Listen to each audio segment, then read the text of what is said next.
Please take your seats. We'd like to start the meeting. Corona.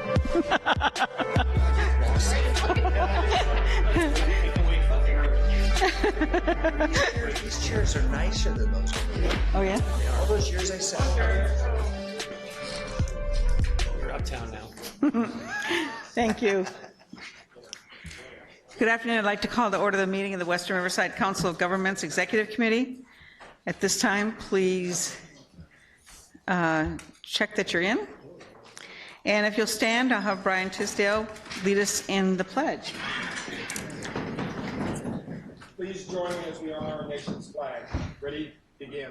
I pledge allegiance to the flag of the United States of America and to the republic for which it stands, one nation, under God, indivisible, with liberty and justice for all.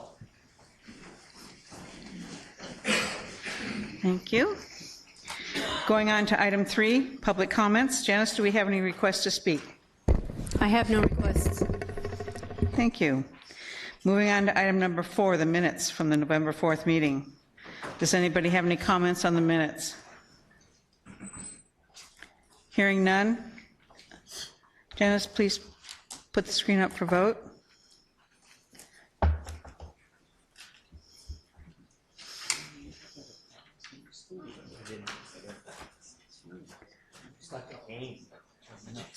She sits over there.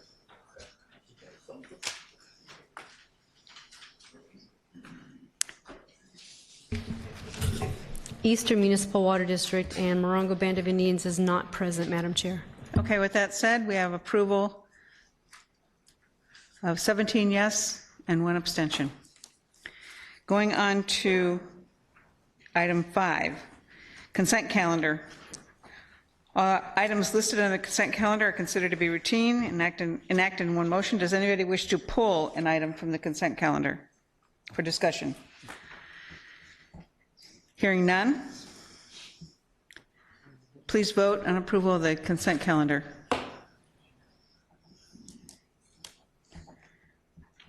City of Riverside, please vote. Thank you, sir.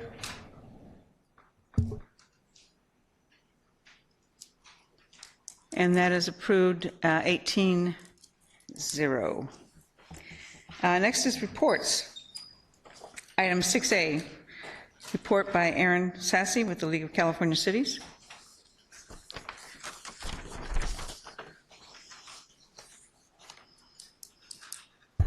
Good afternoon. Thank you for having me. I just have a couple of announcements today. We have a little bit of a break since the legislature's on recess right now. So I know a lot of your cities have already applied for some of the SB2 funding to update your general plans, your housing elements, but if your city has not applied for any of these grants, you have an additional time to do so. They extended the date to December 20th, so please make sure you get those in.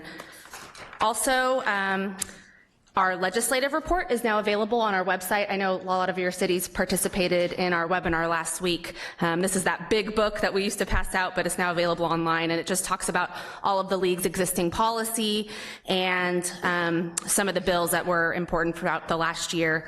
So I definitely encourage all of you to use that, especially as you're updating some of your legislative platforms. If your cities had any of the power shutoffs, the CPUC is collecting comments. There's no deadline on those comments, but they really want cities to engage if you have any feedback. So please make sure you do that as well if you've had some issues. And lastly, this is just an exciting announcement, but the National League of Cities just had their conference, and LA City Council member Joe Buscaino was elected as the chair. So nice to have somebody from California at the National League of Cities. Hope you all had a great Thanksgiving. Hope you have great Christmas, and just thank you for having me. Holidays, sorry. No, Christmas is fine. Thank you. Any questions for Aaron? With that, thank you, and same to you on the holiday wishes. Next item 6B, presentation by SCAG's Transit and Rail Manager Philip Law, who present SCAG's Connect SoCal Development. Welcome. Thank you. Good afternoon. I'm Philip Law with SCAG. Sorry that Kome, our executive director, could not be here today, but he sends his regards. I'm going to give you a quick overview of Connect SoCal, which is our draft regional transportation plan and sustainable communities strategy, which is currently out for public review and comment. As the MPO for the SCAG 6-county region, every 4 years we produce and update the regional transportation plan and sustainable community strategy, which we call Connect SoCal. By law, we must have overarching goals and objectives, address future growth, and develop an action plan or programs that will achieve the goals of the plan, and a financial plan that is reasonably expected to be available. And the plan must be performance-based to ensure accountability and ease of monitoring and managing progress. So some of the goals here include improving air quality, maximizing mobility and infrastructure, contributing to a robust economy, and contributing to regional resilience, to man-made and natural disasters, and encouraging diverse types of housing. Federal law requires MPOs such as SCAG to develop a plan every 4 years. Under the Federal Clean Air Act, there are rules for demonstrating transportation conformity, which involves meeting emissions budgets, developing, as I mentioned, a financial plan, and meeting consultation and public review requirements. On the state side, SB 375 governs the per capita greenhouse gas emissions reduction targets from autos and light-duty vehicles, as well as the development of the sustainable community strategy to help achieve the greenhouse gas reduction targets. So Connect SoCal is based on a robust public and stakeholder engagement process that began with staff meeting with all 197 local jurisdictions in our region on a one-on-one basis to ensure the local growth and land use data and policies are reflected in our plan. We also work directly with the county transportation commissions to ensure that project priorities are fully and directly reflected in our plan. And we engage with stakeholders, interest groups, community-based organizations through a series of workshops and direct involvement in regional planning working groups. We did hold a number of workshops earlier this year in Western Riverside County, in Paris, Murrieta, Riverside, and Corona.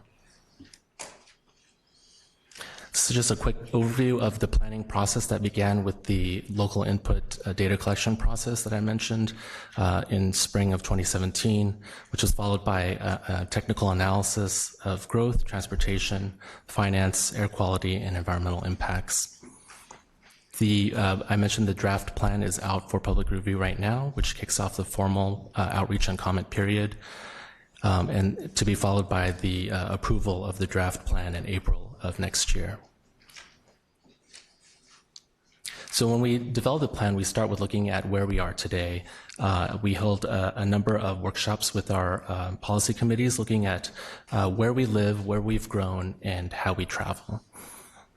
So in terms of where we live, just a very cursory summary of our housing-related issues. It's no secret that we are a housing poor region as a whole. On the side, you can see 57% of renters pay more than 30% of their income towards housing. So that speaks towards the housing affordability issue as well. In terms of where we've grown between 2008 and 2016, we grew by about 200,000 households and added almost 1 million new residents. You can see on this map where that additional household growth occurred. And growth in multifamily housing outpaced single-family homes, especially in the urban parts of LA County. In terms of how we travel today, we made over 71 million trips on a typical weekday in 2016. Our work trips account for almost 1/3 of all of our trips, and the majority of those work trips are made in what we call the single occupancy vehicles, so one driver and one car. Our challenges are numerous, and a few of them are highlighted here in terms of traffic congestion, a deteriorating transportation system, environmental impacts, health impacts from poor air quality, safety hazards, and disproportionate impacts on disadvantaged populations. So looking ahead for 2045, which is our plan horizon year, we're forecasting an additional 3.5 million people in the region, also 1.5 additional households and 1.5 million additional jobs. Something to note about our changing demographics: by 2045, 1 in 5 people will be over age 55 or older. Specific to Riverside County, in terms of population, we're looking at an additional 888,000 people by 2045 in this county, or a growth of about 37.5%. So given this growth and the challenges, our plan is really highlighted in this chapter of Connect SoCal, which we call a path to greater access, mobility, and sustainability. We divide our plan into 2 main parts, what we call a core vision and then key connections. So core vision is really based on previous and ongoing commitments from past regional plans, including maintaining and better managing our existing system, expanding choices by locating housing, jobs, and transit closer together, and increasing investment in multimodal options.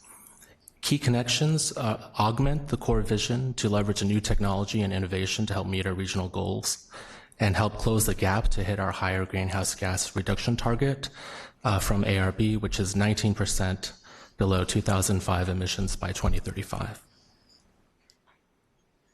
So just to touch a little bit more on the core vision, it's composed of strategies such as complete streets, sustainable development, demand and system management. So transit, focusing on a transit backbone, I mentioned system preservation and resilience, and also goods movement to support a strong economy. In terms of key connections, we highlight smart cities and job centers, which aim to catalyze investments to make virtual access a cost-effective and reliable option for all types of trips. Housing supportive infrastructure aims to reduce the cost of producing housing throughout the region. And then GO zones are geographic areas where a suite of mobility service options are provided together with incentives to reduce the dependence on personal automobiles. Shared mobility and mobility as a service is an integrated way of planning and paying for trips through a single application, such as on your smartphone, that allows you to travel without owning a car. And accelerated electrification would provide incentives to increase the sale of electric vehicles and strategies to increase the availability of charging infrastructure. I mentioned our plan has to be financially constrained. Total cost of our plan through 2045 is $639 billion. Our available funding, based on existing sources projected to 2045, is just about $500 billion, so the shortfall is $139 billion. Similar as in previous plans, we identified new funding sources to address the shortfall. Chief among those are transitioning from the current gasoline-based tax to a mileage-based user fee over time in the future. Other strategies include private equity participation, value capture, and TNC mileage fees. I mentioned performance monitoring. We are required to report on whether we meet the ARB target for greenhouse gas emission reduction, and we do. For 2020, we estimate we will meet the 8% target, and for 2035, the 19% target.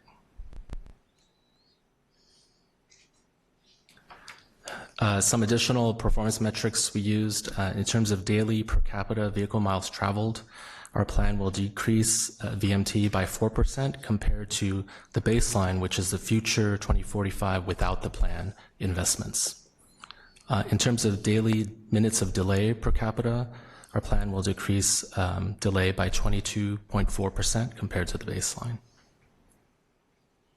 We estimated the job creation benefits from the investments in the plan. So directly from plan investments, we expect to see 157,000 additional jobs per year over the life of the plan. And then from the enhanced economic competitiveness, an additional 195,000 jobs annually over the life of the plan. Specific to Riverside County, some benefits are shown on this slide.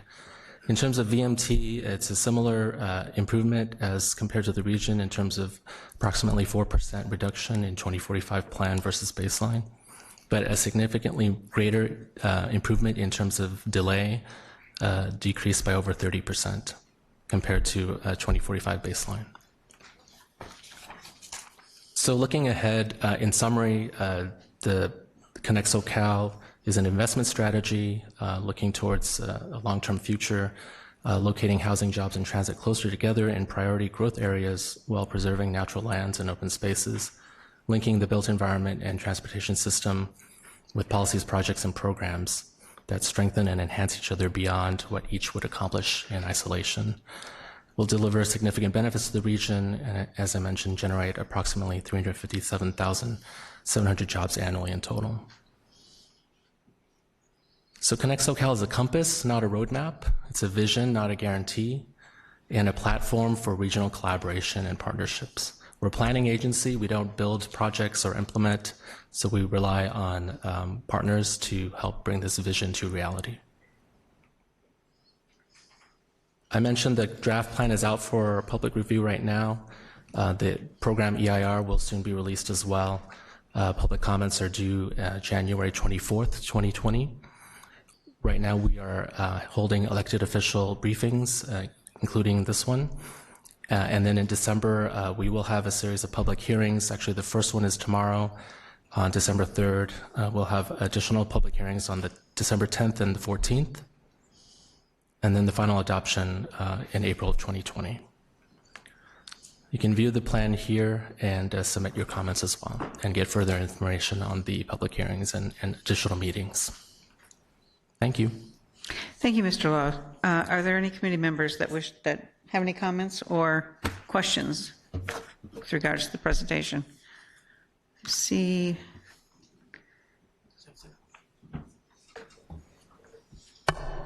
Who's that? Oh, Sonia Sino. It's me. I was looking here. That's okay. I want to make sure that we understand what we're talking about here. This is a plan. It is not in any way saying that we approve the VMT tax, correct? So the VMT fee strategy is already in the existing 2016 adopted plan, and we are carrying it forward to this plan.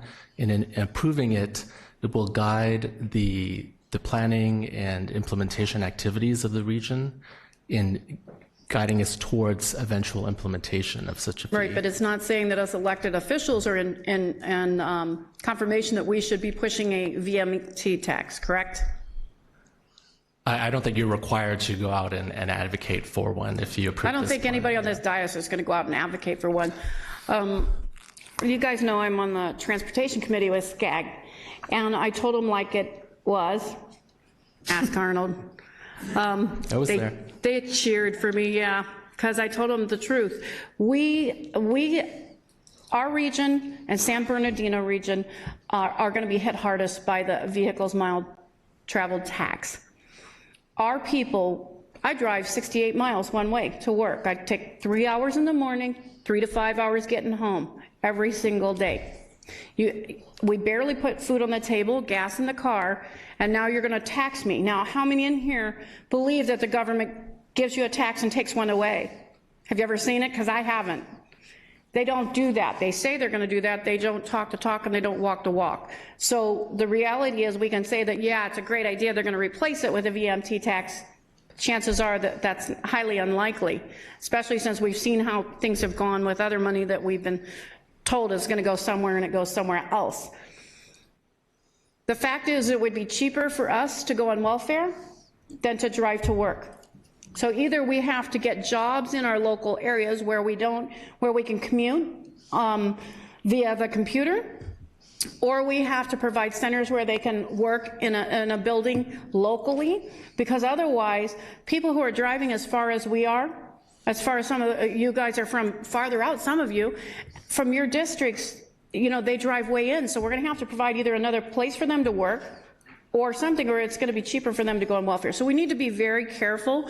It was my understanding at the SCAG meeting that we are not approving or saying that we agree with a VMT tax, because it was a very long debate, but that we are approving that they look at it, that they try, you know, it's just an idea that's out there, and that as electeds we should be willing to look at it.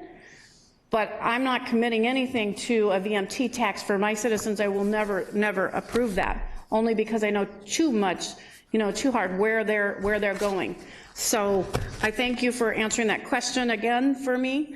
And I'm sorry we had to touch on it here again, but these folks, their citizens are the ones who are going to pay the price if we implement that. Thank you. Thank you. Calamesa.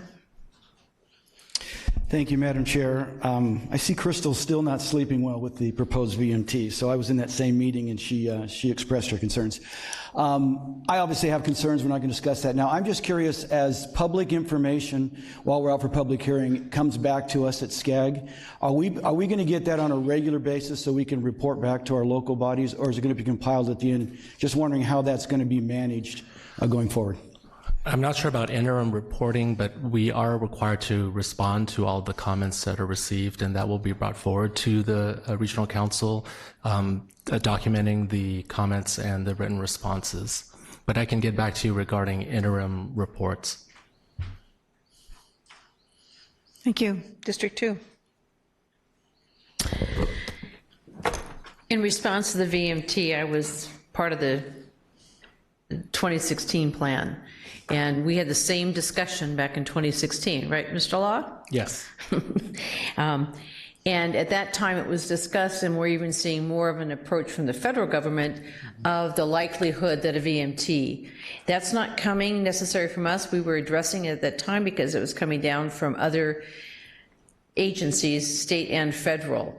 And so we were just addressing it in the fact that that is at the time was more of a probability. It's been 4 years, almost 3 years, and it hasn't happened yet. So, but the discussion still is strong at the federal level. So that was the reason we even put it in there, was for the discussion, so that it's not going to be suddenly blindsiding us come the time when the plan is looked at again. So on these plans, we bring everything that is brought to us and we try and address it so that we have as much information planning for the future as possible. So,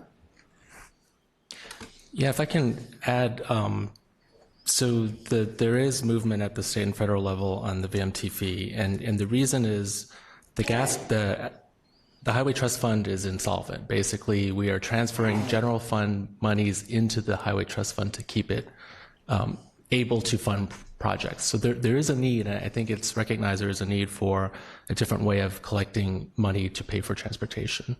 I would also mention that the state has explored the different technology options for implementing such a VMT fee as well. And so there is continuing research, and that's why we, in the plan, have set it out to I think 2030 is the implementation date. So there's continuing dialogue and discussion and evaluation and time for that to move forward. Yeah. Thank you. I see no other participants wanting to comment, but I do want to thank committee members for their comments and questions. Thank you, Mr. Law. Thank you. Item 6C, presentation by Andrew Ruiz with a first quarter draft budget amendment. Thank you, Madam Chair. Andrew Ruiz, CFO with WRCOG, here to present our first quarter draft budget amendment. So here at WRCOG, we have 4 departments that run the programs you see here. So for our department related amendments in our transportation and planning department, we purchased additional training materials for our fellowship program, as well as paid out some membership dues. In our energy department, we had additional costs, legal costs related with PACE providers, Samus and Twain Capital. And in our environment department, we purchased additional computer hardware. And lastly, our largest amendment is actually a transfer to Western Community Energy, a CCA formed through WRCOG. So I actually wanted to give a brief background on WCE to provide some context for this budget amendment. So what is WCE? WCE stands for Western Community Energy. A CCA. CCA stands for Community Choice Aggregation. So in a nutshell, most of your jurisdictions that aren't a part of the CCA purchase energy from Southern California Edison, and then they deliver it through their lines. What a CCA allows us to do is allows us to buy the energy and to deliver it through Edison's lines. So since a CCA is not an investor-owned utility like Southern California Edison, we're able to generate some savings as well as additional programs to pass it on to the consumer. We also give the consumer a choice 37% renewable mix, which is higher than Edison's lowest renewable mix, which is 36%, and then also 100% renewable energy mix. So when is WCE launching? We anticipate to launch in April and May of 2020. A part of what we've been working on over the past several months is solidifying our launch date.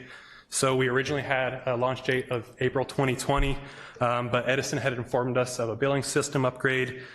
So it's been a large challenge negotiating with Edison, but we've pretty much come full circle, and now we're launching again in April and May of 2020. What kind of savings are we expecting? So WC anticipates a 2% savings on the customer's total bill, but when you actually look at just the energy piece, we're actually saving 4% there. What's WRCOG's relationship with WCE? So WRCOG and WCE have a management services agreement in place, which allows WCE to utilize some of WRCOG staff with the anticipation that WRCOG will pay back WCE once they launch. So this relationship allows WCE to get its feet off the ground, and it may be that eventually WCE breaks off and hires its own staff. So what's left for us to do? So over the past several months, we've formed the JPA, we've adopted numerous policies, we've changed our launch date several times, we've done a lot of marketing and outreach, and the last major pieces to fall into place is securing our financing for energy-related costs and hiring staff, which is where this amendment comes into play. So we anticipate to hire 4 positions prior to fiscal year end. One, an energy accounts manager. So this position will focus on the retention of commercial, industrial, and ag accounts for WCE. An accounting manager, which will actually be a shared position among WRCOG, WCE, and RCHCA. A director to replace Barbara when she retires in July. And a staff analyst that we anticipate to hire in spring of 2020. Will there be any more costs that WRCOG will have to cover prior to WCE's launch? Yes, the answer is yes, there are costs. So in the next quarter, we'll be sending out these mailers, which are called opt-out notices. We'll have to send these out to our 100,000 plus customers, and there's going to be a cost associated with that we're still getting a final number on. So we'll come back in the later quarters to amend for that amount. Will WRCOG be paid back? The answer is yes. As far as when, as part of the financing agreement for energy-related costs, the bank is requiring that we hit certain covenants. So we have to hit a debt service coverage ratio. We have to hit certain reserve amounts. So we're expecting to hit those covenants in late 2021. So we anticipate the payback for WRCOG to begin in late 2021. So that concludes my presentation, and I'm happy to answer any questions. District 2, did you want to speak? Okay. Okay, sorry. Any other questions or any questions from members or comments on this item? Hearing none. The requested action again is to approve the first quarter draft agency budget amendment. Janice, would you please set the system for vote?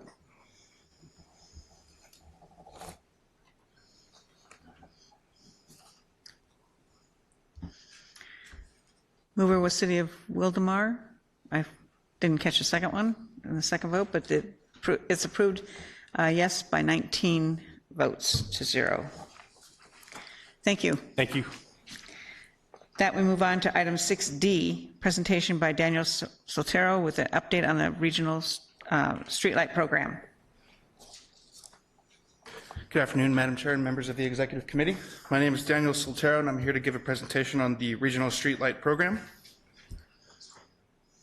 So a reminder, the Regional Streetlight Program is a program designed to assist with these 4 objectives on your screens here for our 11 participating jurisdictions, which is the streetlight acquisition, retrofit to LED, as well as the ultimate savings of $70 million over 20 years.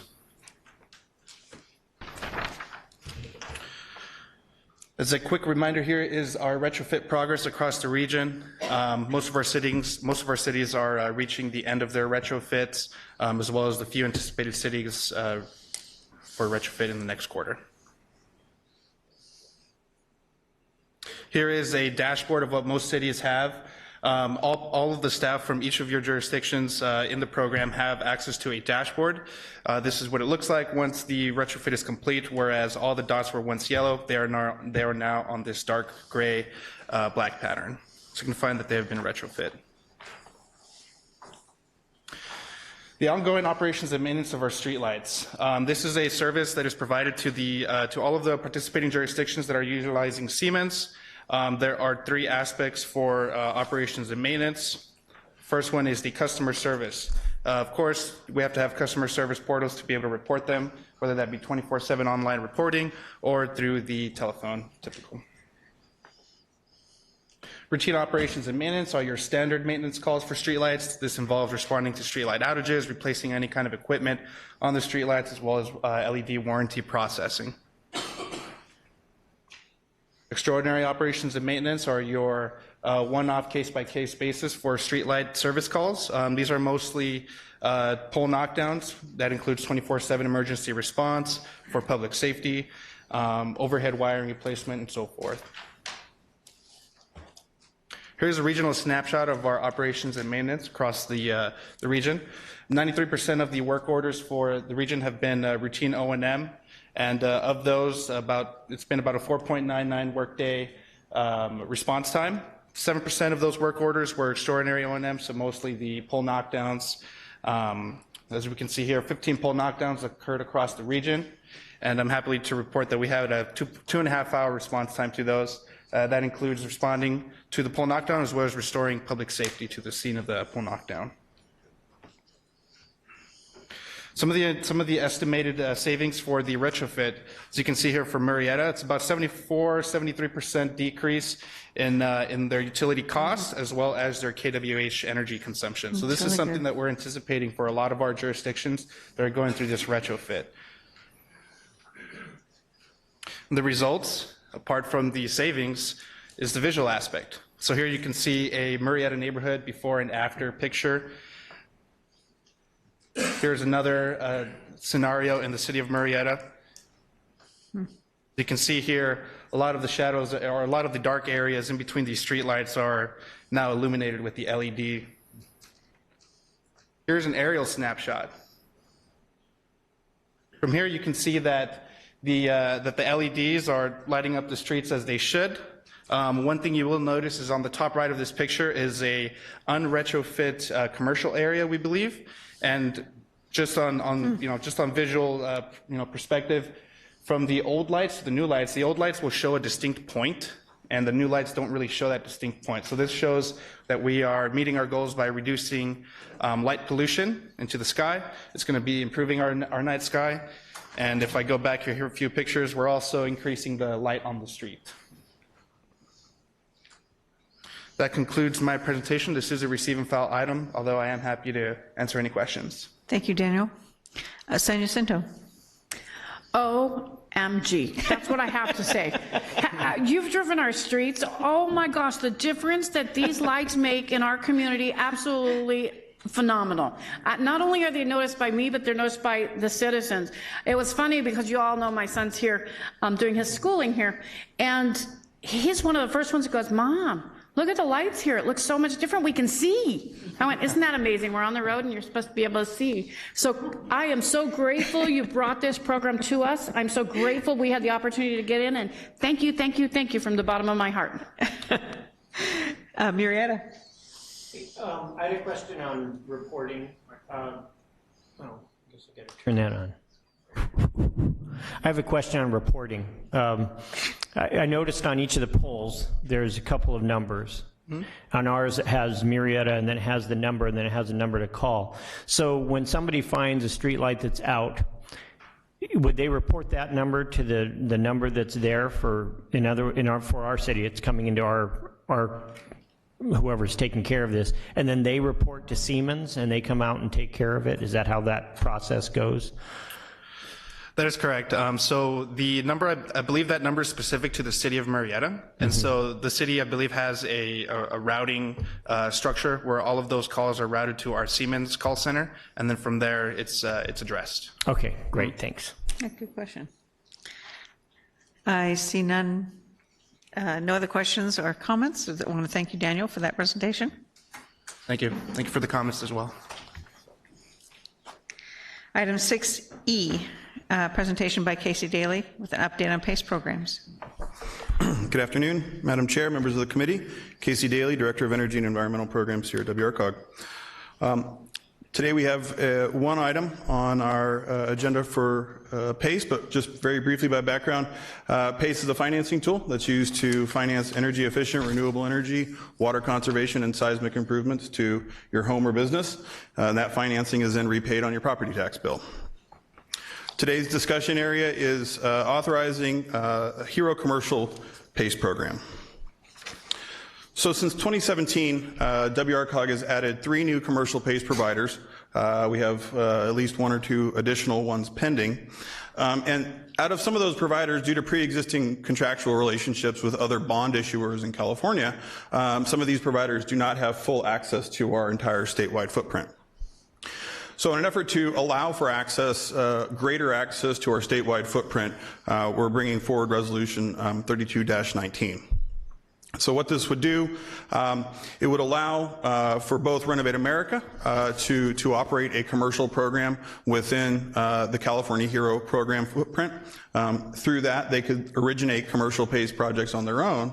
But maybe more importantly, this would also allow for other commercial PACE providers that WRCOG already works with to work with Renovate and have projects run through Renovate so that we could get more deals done in areas that are outside of the sub-regional footprint.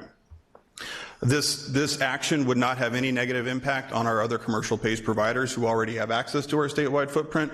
And all of this really is an effort to provide more access to our statewide footprint for our commercial providers, which are generating pretty significant deals throughout the state.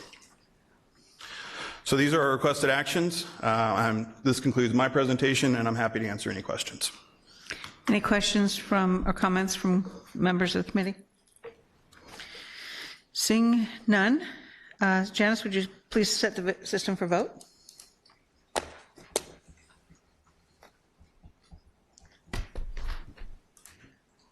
We have a Wildemar first and Murrieta second.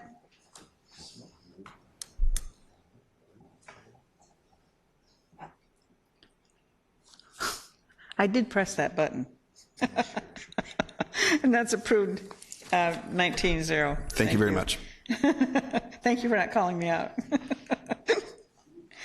Okay, next is item 7. Report from tech, our tech chair isn't here today. So we'll go on to item 8. Reports from community representatives. Any SCAG regional council or policy committee representatives would like to provide a report? Seeing none. Ben Benoit, do you have any AQMD updates? Nothing to report at this time. Our meeting's next, the end of this week. Thank you. Michael Goodland, I understand you attended the CalCog meeting on behalf of Brian? I did. Where are you? In your packet, you'll find a document, basically is my notes on almost every item that was on the agenda. I won't go through all of this. It's like 5 or 6 pages, I think. But some of the things that we looked at, first of all, on the agenda was the most successful year in the last 9 years of CalCog's existence. And they obtained $125 million for regional governments in the State House budget. And some of that funding was for the RENA process also. Some of the other things, unfortunately, this on SAFE, which is the safe vehicle rule. Don't know if I was not familiar with it until I went to the website and read everything on it. Wow. Unfortunately, the SAFE rule will negatively affect our members, but making sure that everyone understands the complexities and potential unintended consequences may mitigate some of the harms in advance. So there's information. If you go on their website, they have a little more detail on CalCog's website in reference to SAFE. And then down on helping ICTC with legislation. They were able to include COG functions in their JPA. And basically, AB 335 allowed them to pass and take take on typical COG-like duties of a joint powers. California Academy was they had their first graduation. They graduated 23 people. Their next cohort is coming up. They have 26 people signed up. And out of that, they actually had one of the cohorts get hired through the senatorial office. I forget the senator's name right offhand. The website's been remodeled, joint powers, or a joint annual conference. Mr. Higgins said that he is going to push that forward. And, oh yeah, one of the summer interns just accepted the job with Senator Glazier's office. So the education program was very successful. On several pages, I put several notes in there from the safe vehicle issue. Don't want to bore you to death, so I'll let you read that on your own. Some of the things on item 6, regions rise together, which is the governor's new developing framework for the economic development. And CalCog had developed an icon for their website, and the governor actually took that and accepted it as their icon for the regions rise together. There's several. Next page over was some of the legislation, ABA 185, 252, 285. If there's a plus sign in front of it, means that the CalCog agreed with it and they support it. If it doesn't have a plus sign, then they are not necessarily supporting it, or it may not have passed.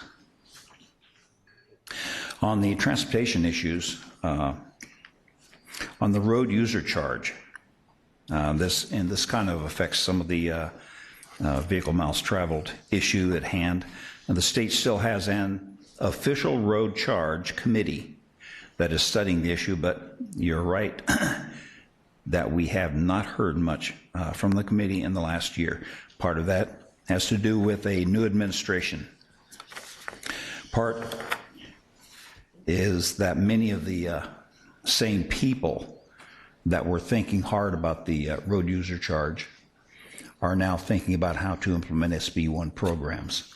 But SB1 only delayed the underlying issue that in a long term, the gas tax in its current form is a loser for infrastructure. Increased fuel efficiency and electrification are undermining the ability to keep up with the costs. CalCog has always supported studying the replacement in any form. Excuse me. By replacement, we mean a 1-to-1 trade-off, not another issue. And this is where it kind of links in with the VMT. That is why SB1 is important. It helped reset the floor before any conversion occurs. But as you point out, we have not heard, excuse me, not heard much about the road charge for the last year. So basically, that was pretty much his take on that. And the housing issue under item number 8 was he did agree, and he said, I have said as much several times, but my language could be more clear on that point. So he will clarify his language in the next meetings upcoming on the housing issue. And in the last 2 pages is the programs in review, the plans and issues coming forth in the future. Okay. That concludes my reports. Thank you, Michael, and thank you for that written summary as well. Item number, oh no, Rusty, anything from SAPA OWL update? Sure, I'll give a quick update, just specific to our region. There were 2 items on the agenda, and there's funding coming back to our region from both of those. The first being the Disadvantaged Community Involvement Technical Assistance for Community Needs Project funding. And this is a program through Prop 1, an effort within the Integrated Regional Water Management Program to ensure the involvement of disadvantaged communities, economically distressed areas, and underrepresented communities in integrated regional water management planning. Some of the projects, or at least the ones listed from our region: Box Springs Mutual Water Company, Idlewild Water District, Riverside Highland Water Company, and Eastern Municipal Water District were all awarded some funding for technical assistance for that program. And then, and feel free to ask me more questions if you're part of that agency or water company. Please let me know if you have any questions on that. The other program is the regular Prop 1, Round 1 Integrated Regional Water Management Project Grant application. And just a reminder that we had 5 projects awarded in this Round 1. Round 2 is coming in 2021, which is even at a higher level in terms of funding. It looks to be $27 million in 2021. They'll be soliciting applications then, but the $23 million that was already awarded include, once again, I think I mentioned this several months ago, but the Regional Comprehensive Landscape Rebate Program. So anybody that's a part of the Santa Ana Regional Water Project Authority has access to this landscape rebate program. You can find out more about that through SAPA. Again, City of Lake Elsinore. Anybody here from City of Lake Elsinore? I don't know if you remember about the physical harvesting of algal biomass in Lake Elsinore. That pilot program is funded, and hopefully by this time next year you'll get the funding, because that's how long it takes sometimes. Santa Ana Mountains Watershed Project, Watershed Protection Project. That was the funding Cleveland National Forest to prevent the mudslides. So that was $500,000 that's coming. Of course, that'll be after the mudslides, the beginning of this next year. Hopefully they can get some emergency funding there. And then there's a joint Inland Empire Utilities and Harupa Community Services District Regional Water Recycling Program. And that was a big one, $2.5 million for JCSD and their partner at Inland Empire Utilities Agency. So SAPA and OWOW are having some effect for our region, and we are competing and we are winning. And if you have, again, any questions on those projects or future applications for that Prop 1 money in 2021, let me know. Hey, Rusty, did you say that the DCI program will go through another round? DCI, both of them, yes, Okay. will go through another round. Okay, thank you. The DCI is just that technical assistance to help disadvantaged communities get access and get educated on Prop 1 to be able to apply for the big projects. So yes, both of them will have another round. Thank you. Crystal, on Sandag. They were dark, and we aren't going to be up and running until January. Thank you. Item 9, a report from Executive Director. Thank you, Madam Chair. Just a couple of things. One, I wanted to add on to something that Committee Member Goodland was talking about with his CalCOG report, and that is that for the CalCOG annual conference in 2020, it will be held in Riverside. As long as I can remember, as long as I've been here, CalCOG has held its annual conference in Monterey. Last year, they ventured into the Yosemite Valley when they worked with the local government commission to have the conference there, and this year we're fortunate to have them moving to Riverside. First time they've ever done that, so we're happy to have them here. I also wanted to introduce Cameron Brown. Cameron is a new staff manager with WRCOG. He's working in the transportation department. He comes to us from the San Bernardino County Transportation Authority in COG. He replaces Daniel Ramirez Cornejo, who many of you remember. He left us to take a job up in Portland with the Department of Transportation there. So Cameron, welcome. Glad to have you here. Big shoes to fill and all that kind of stuff, but we know you can do it. Also, if you can go to the screen, also just wanted to mention on the screen that WRCOG is implementing or embarking on its 5th annual holiday LED light exchange and energy efficient giveaway. We have dates in events scheduled in Hemet, Eastvale, Murrieta, and Wildomar. These are events where members of the public, members of your community can come and they can bring 2 of their old strands of energy efficient holiday lights, and they can exchange them for 2 strands of LED efficient. So it's been really, really popular, and we have these events scheduled, so make sure that you notify your residents about that.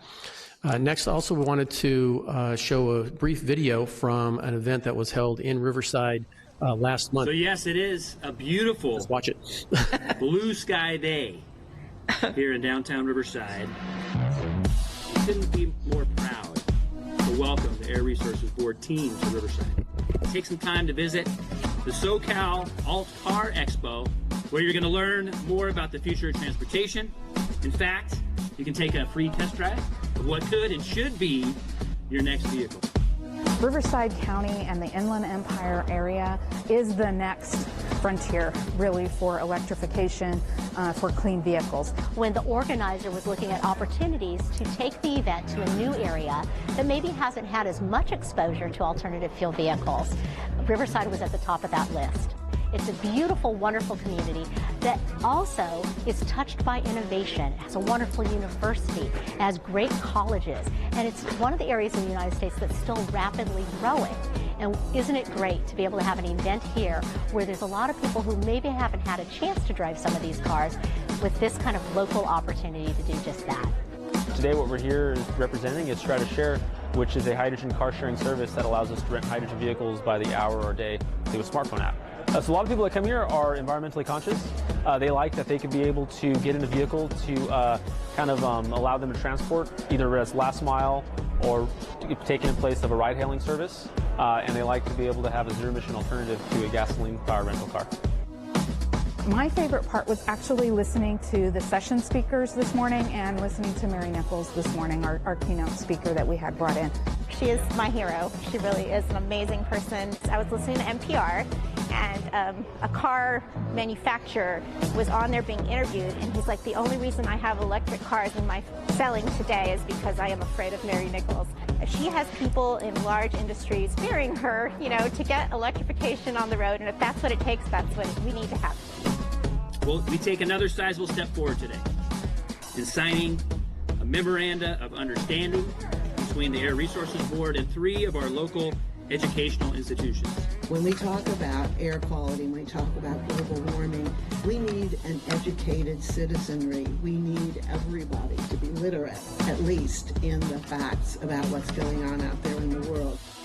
These MOUs will create pathways for learning that will prepare the next generation of students here in our midst for jobs in this high-tech sector. So on behalf of the City of Riverside and our economy and our future, thank you for your commitment to building a clean tech ecosystem in Riverside.